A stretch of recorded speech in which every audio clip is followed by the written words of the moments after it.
z Badliova. Počúvaj, máme od teba kontakt na jedného producenta. No. Tak? By sme chceli s tebou natočiť videoklip. Nechcem, ja už som hovorila. Ale my sme teraz akurát celý tým pohromade, tu teraz diskutujeme o tom vo veľkom a sme zistili, že aj sme zistili číslo na teba a že by bolo dobre, keby si tam účinkovala v tom klipe. A jak si zistili číslo? Tu máme jedného producenta a on nám dal číslo na teba. A on má odkiaľ? Neviem, on už nechcel povedať, že dajaký Videoken Design firma dajaka. Neviem, že oni majú aj tvoje ICQ, aj tvoj telefón.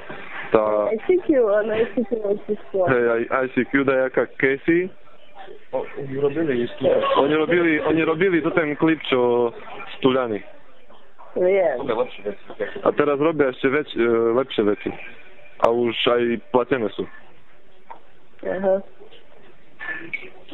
Nie, ja som chorá teraz, ja nič nemôžem robiť. Však keď vyzdravíš, tak sa dohodneme, tak kde Badliove sa stretneme, alebo by sme aj prišli do Studia na také dodávke červenej. No hej. Také moje blízko. Neviem. A prečo? Prečo práve ja? Tak sa aj dosť podobáš, bo sme tu mali také herečky, tam je väčšinou také blondiny zhaňané, vieš, také blondinky do klipu. A také, čo nie sú, že aj ty sa na Paris Hilton podobáš, a sme chceli takú podobnú, že by to vyzeralo tak megašov, vieš. Aha.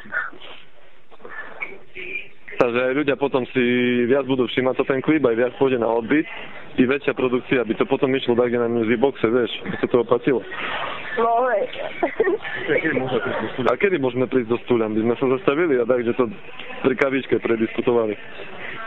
Ja neviem, ja teraz ani vonku veľmi nechodím, lebo ja som chorá len doma. Alebo by sme ťa pozvali, dali by sme si čaj zo Stuľana.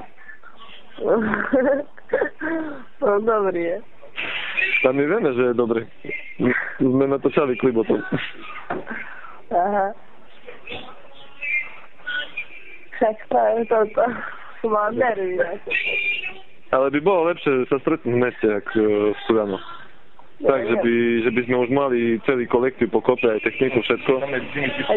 Aj máme tu toto Jimmy G Brameno, čo sme s tým natáčali nedávno Olympic skupinu, čo tu boli Badliove. Aj limuzínu na internete, teraz na YouTube. Aj helikopteru teraz máme v dispozícii. Hovoria. A ja neviem, aj to keď nechcem, to čo? No sa porozmýšľaš, tak to taká ponuka je, že to veľa ľudí sa o to bije, vieš. A nedávame im takú šancu. Jasno. Dobre. Však môžeme sa stretnúť Badliove, aby sme pokecali. Sa čo ty na to? Co? My počkáme, kým vyzdravéš, aby sme potom si zavolali, sa dohodli, že kde sa stretneme a... Aha. Hej, dobre.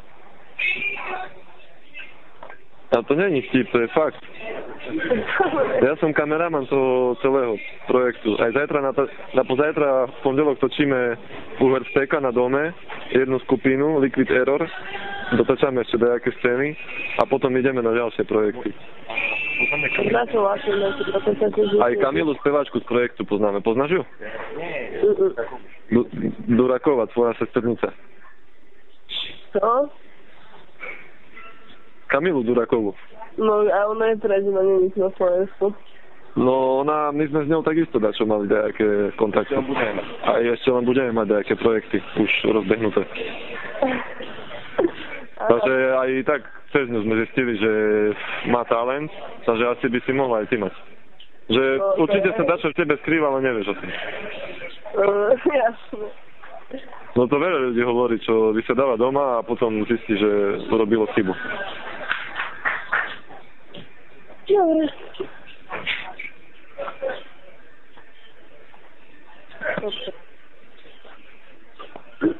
A to si teraz na Marotke? Nie, ale ja si pôjdem, lebo od včera mi je tak zle a pondelky mi zase pochoroval. No tá, jak vyzdravíš, tá potom ti zavolám za 2 týždne, bo teraz toho máme strašne veľa. No a potom by sme sa dohodli takedy, či by sme prišli ku tebe, alebo či by si pricestovala, aby sme dajak dačo dohodli. Ja som bardziej každý deň, lebo som chodil do školy. No tá, vidíš, keď tak ty pôjdeš do školy, tak by to bolo najideálnejšie potom, po škole. Bo po škole aj my máme viac času. A kde chodíš do školy? No, obchodnú. Tu na obchodnú akadémiu? Áno. Tu jak je mladosť? Áno. No to tam sa stretneme, my tam máme takisto aj poblíž sídlo také, že technické, a aj tam viac sa zdržiavame na okolo námestia. A ja.